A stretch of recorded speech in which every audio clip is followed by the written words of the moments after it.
du Mans, dans la Sarthe, en 1998, à Phoenix, en Arizona, en 2018, 20 ans ont passé.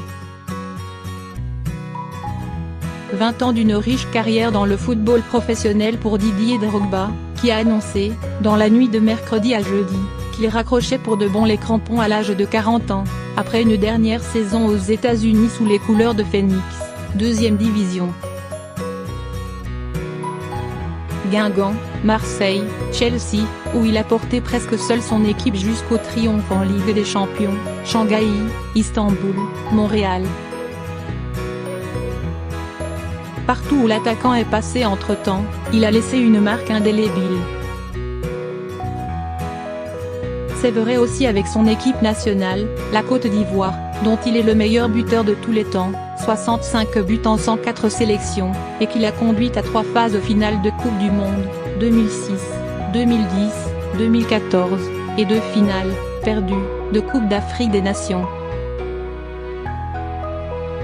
Au-delà du football, on se souvient de son intervention télévisée en pleine guerre civile, en octobre 2005, qui a directement abouti à la réconciliation, longtemps considérée comme impossible, entre les partisans de Laurent Gbagbo et ceux d'Alassane Ouattara.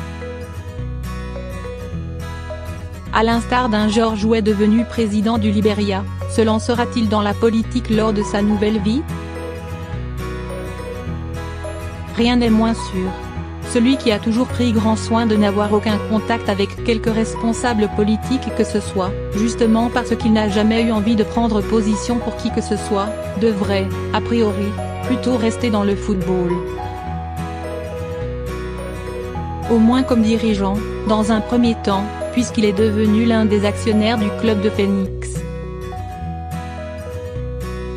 Mais il pourrait toutefois, à moyen terme, se rapprocher un peu plus du terrain.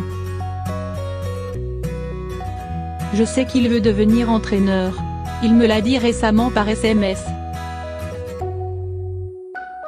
Il a une telle aura autour de lui qu'il devrait réussir.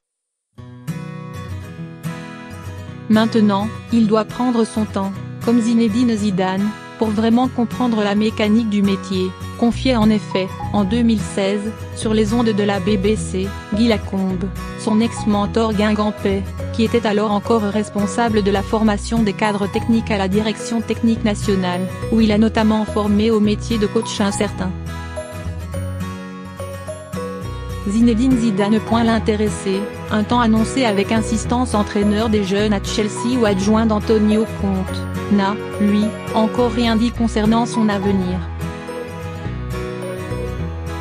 Si ce n'est ces quelques mots, concluant le message qu'il a posté sur Twitter pour acter sa fin de carrière, hâte de démarrer le prochain chapitre de ma vie, en espérant que Dieu me bénisse une fois de plus, comme il l'a fait pendant toute ma carrière. Une certitude, quoi qu'il fasse, on ne l'oubliera pas.